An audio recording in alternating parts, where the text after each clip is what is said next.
maybe a little bit more action around some of the bolt action rifles, because I think in this map specifically, because it's so large, you really can take advantage of those sniper rifles in the right situation. Now, anyone who knows me knows I'm a ridiculous fan of things like bolt action rifles, or anything along those aspects. I love seeing that sort of gameplay, because I'm more an infantry person. You know, everyone in Battlefield seems to have their own type of how I like to play it. For me, I'm all about that life. And seeing already how they're kind of working in that nice little element that's just below that plane right there is so mounted, just taking the scenic route over the top. It just excites me incredibly. There's so many ways to play this game, and at the moment we're going to find out exactly how these guys approach it. Already though, GNA going to their, you know, different sides. So the Ottoman Empire finds one, and the British Empire finds the other. But it's all about those middle points. How do they approach it? How do they get themselves into it? How do they cap those flags? Yeah, and I mean, like, looking at what we've got going on up in the sky, you might think that they don't really get themselves in the battle. But if they're going for a strafing run on some of those objectives that are in the town there, maybe they get some destruction going on, they destroy a house, that gets rid of the cover. Maybe that sort of makes an inroad for their own team. So sometimes it might look like they're not doing much up there to help the people on the ground, but invariably they're doing some sort of damage that will have an effect on you at some point. It looks like we're all running in to the infantry area here, and definitely taking good advantage of it, because from what we're looking at, it is a very well-designed section of the map, and looking at it, it is rather beautiful, isn't it? Yeah, I absolutely love this. They're all going in for C. That's the point at the moment. That's the heavily contested area. You can see the madness going down in this village area. You've got the sniper up on the roofs. You've got the assault classes running around the bottom. But there is that definitely they're utilizing, even words are hard, on those rock edges. You can really play around them and build off the back of it. And really, the terrain allows you so many more options. You don't want to be, highlighting yourself over the skylines. You want to be running just in front of the defilade almost. This changes so many aspects here, but let's see how these initial kind of back and forths have gone down. Oh, we were just about... Oh, we've seen there. Have we got a flamethrower? I think we might have a flamethrower there. We've got to find who's that on, hopefully. We need to try and get some footage of that. Especially, not only the flamethrower, but we do have the sentry, which is the walking tank, as it's the dad's strength. And we've got the tank hunter as well, which actually is on a point of the map that we haven't seen a huge amount of. The tank hunter on Sinai Desert is it's hidden away right in the middle of the desert underneath some cover, and you can pick up the anti-tank rifle there. You do have to go a long way to get it. So it is a commitment. Yeah, definitely a commitment, but you might, with an anti-tank rifle, it's almost a big, massive sniper rifle with armor-piercing rounds in it. You're going to be firing from perhaps a much further distance, so maybe you can use some of that cover that's out there, those big sand dunes, to really sort of disguise the fact that you're running around with an anti-tank rifle. You know, if any of these players have their heads off, you're going to make them all go and look for that now. I hope you're happy with yourself. You've encouraged these guys to go wander into the desert. They're going to be in trouble. Hopefully no sandstorm happens. But back into the action, that is going to be an incredible factor if it comes in. That's actually one of the classes I've not seen yet, so I'm looking forward to that. Yeah, and I think, like, from what we have seen of it, it's only been very brief. I mean, I did get a small chance to have a look at it, and it is a rather dauntingly sized rifle. And it can only be fired in prone. Everything. How you use it, and you have to prone with it, right? You can only use it in prone, or if you prop it up against cover. You can't just be running with this thing and then fire it. It's got so much recoil to it that DICE have designed it so you can only fire it, essentially, with the bipod deployed.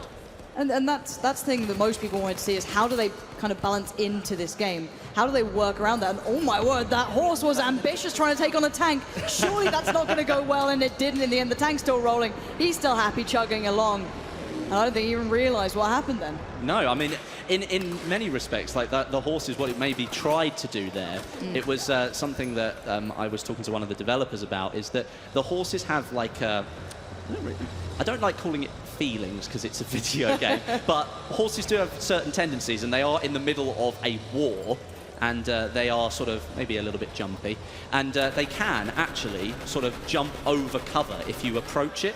So let's say maybe coming up to a small wall or barbed wire or something like that. As long as it's not too tall, the horse will actually attempt to jump over it for you. And one thing I'll say, actually, and I'm a big fan of this, is how good it looks when they do this. And we actually can come to a moment here that we're seeing is this kind of mantling almost, but this really quite high mantling. They're pulling themselves over this, and it comes back to this again, though. The animation looks so smooth when they do this in Battlefield 1. It feels like they're actually working with the environment rather than working around it. It doesn't feel like the environment is against you.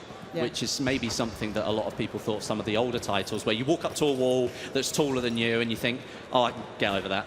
And you couldn't. You just run up to it and sort stand of there walk backwards and forwards, and then somebody shoots you in the back because you're not paying attention. But now in Battlefield 1, you can vault right up over that, pull yourself up and over. Obviously, you do slow down, but you will get over that cover, and that creates like a new layer of gameplay. Suddenly, that solid wall in front of you is no longer the cover that you thought it was. And look at this beautiful gameplay. There's actually Anderzel coming out with this, so really nice work with that assault class. Just running around, he's got a great opportunity. Drunks gets absolutely wrecked, and I love seeing that.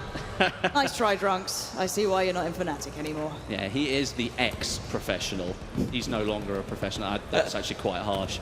Never mind. Hey, I'm allowed to do that, all right. You know, you got to abuse him a little bit. But actually, let's talk about Conquest as well and how this game mode works, and maybe some features that people don't really realize. You saw it then when the point was being contested that when they were on the capture point, it wasn't all red. There was a piece of blue, actually, in that sort of, I guess, you know, piece above whichever point you're capturing. What does it actually display, just for people who don't know? Well, if we might see it a little bit more in the gameplay as we move forward, but it sort of appears above the capture point on the center of your screen, and it's almost like a little dial, and it goes one way or the other. And if the dial is sort of war one color than the other, obviously you're friendly, you're blue. So if the dial is more blue, that means that there are more of your players on that capture point. If it's more red than it is blue, then there are more enemies on that capture point.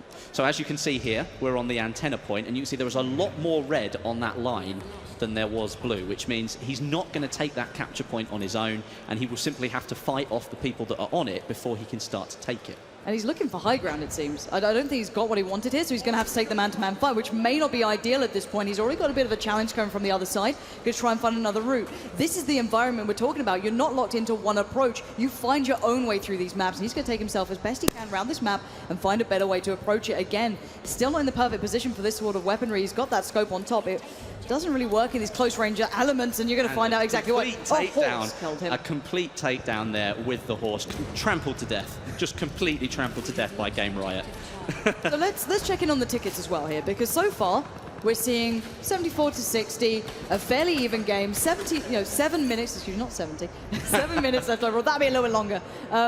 So this has been a very close affair. It seems that the spawns coming in, the way these teams are playing this out, has been very even, but. Oh, what did we see there? What did we see there? And as you can see on the screen, here comes the armored train again. And something interesting that you'll notice, the flamethrower.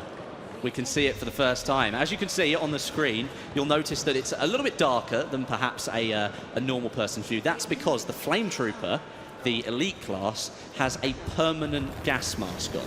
And that sort of fits the role because it is a flamethrower, so perhaps you might want to protect yourself from that heat. But at the same time, it means that they can't be damaged from gas grenades. It's kind of like a little balancing feature. One thing you have to remember with the Flame Trooper, though, is it's really only effective in close quarters. That flamethrower isn't going to reach very far. You did see there, he was taking a lot of damage from the soldier. It was a little bit further away from him. That was an extremely brutal takedown. That was rather epic thing to see. And as mentioned, the train is on its way in. On the right-hand side of the screen, by the score there, you can see the train's health up at the top. You might notice that steadily decrease as the train moves further into the map, starts to attract a little bit more attention. Oh, it's interesting. It's at the train station right now, perhaps where it should be. It's found its place in life. I think that's something that you mentioned earlier, actually. We didn't really expand on it. The train itself moves through the map. It can be controlled by the driver backwards and forwards. It can be stopped in one place. And it does have effect on a couple of the flags. This one here, the actual train station, and there's a couple of flags either side, I think one either side, that it can have an effect on. So if you've got a good route going backwards and forwards, the behemoth there can sort of take back maybe 3 flags in one stint, which could be extremely helpful. It really can be, and it does, as you said previously, provide more than just that, though. It doesn't just play that capping role, it is the damage it provides. It draws people in. I don't know what it is about it. It's like a black hole. Everyone just kind of piles towards it, which may be good for them or not. We'll find out. But already, the points are becoming more even. It is serving its purpose, and I know a lot of people were nervous about its in play. How is it going to work? Does it, how's it going to go down? Actually, so far in this playtest, at least, what we're seeing from these guys, it is actually turning it around. When you have that big deficit on your side, you can pull back in, and oh, that's absolutely brutal. That was a takedown and a half. He didn't expect it because he turned around to see the bayonet going straight through his chest. That was a rather interesting, just a good overlook here actually of the map, so you can see the scale of it. It is absolutely massive. Really love that spawn-in animation though. You swoop down onto the map. It's really cool. Right. Even here you can see the scale. Look how far away from all the objectives he is. He's got quite a lot of running to do before he'll reach some of those objectives out there. And it's so deadly just walking across that really open environment. You will get punished if you do. You've got to find ways to find cover or maybe utilize those horses. As Lars kind of brought into the conversation, they do have some fair speed on them. Those things aren't slow. They can surely pull yourself into the battle, so maybe look at those to pull yourself in towards maybe a more infantry style or sit back with the sniper. 100%. I mean, the train here actually is going down rather quick. We haven't seen a huge amount of gameplay of it, which is a little bit unfortunate because, again, it's gone down very quickly. But what you can see is the British Empire have got control of about 4 of these flags, which is sort of put them behind a little bit because the Ottoman Empire came back into the lead there, but it's almost neck and neck. Oh no. 100 points each. That was a rather epic little crash right there. He can pretend he meant it by going to the B point. That's it. He'll just be like, that was tactical actually, guys. He was Do just not parking worry. it. He was just parking it. And actually the thing we were saying was that open terrain you had to traverse being such an issue. Actually, now that the train's been dealt with, you can see the plumes of smoke covering the battlefield. You can use that as cover. Yeah, suddenly that becomes like a barrier to the desert that's out there. There's like a strip of this smoke that's going along. And although it doesn't look like a good amount of cover, if there are enemies on the desert side of it, further out to the left-hand side of the screen there, they're not going to see you on the other side of that train, which is an interesting thing to think about, especially because the train station itself, you can see there, has got quite a lot of the original parts of it destroyed. So although it's not exactly the same location, what is that in the distance? Is this what I think I'm seeing? That looks like a sandstorm. That looks terrifying. The train is scary, okay? As a gamer, that scares the life out of me. But oh my word, this is enveloping the whole map. It's just rolling in from the distance. Players are going to have to pull themselves into closer range here. Surely they can't play in this. Because look, you can start to see the effect already. With 3 minutes of the game to go, with the score being tied, how is this going to play out? It could be really interesting. Yeah, this changes the whole aspect of the game. This is the beauty of Battlefield to me, that you just get to see this incredible environment change in the blink of an eye.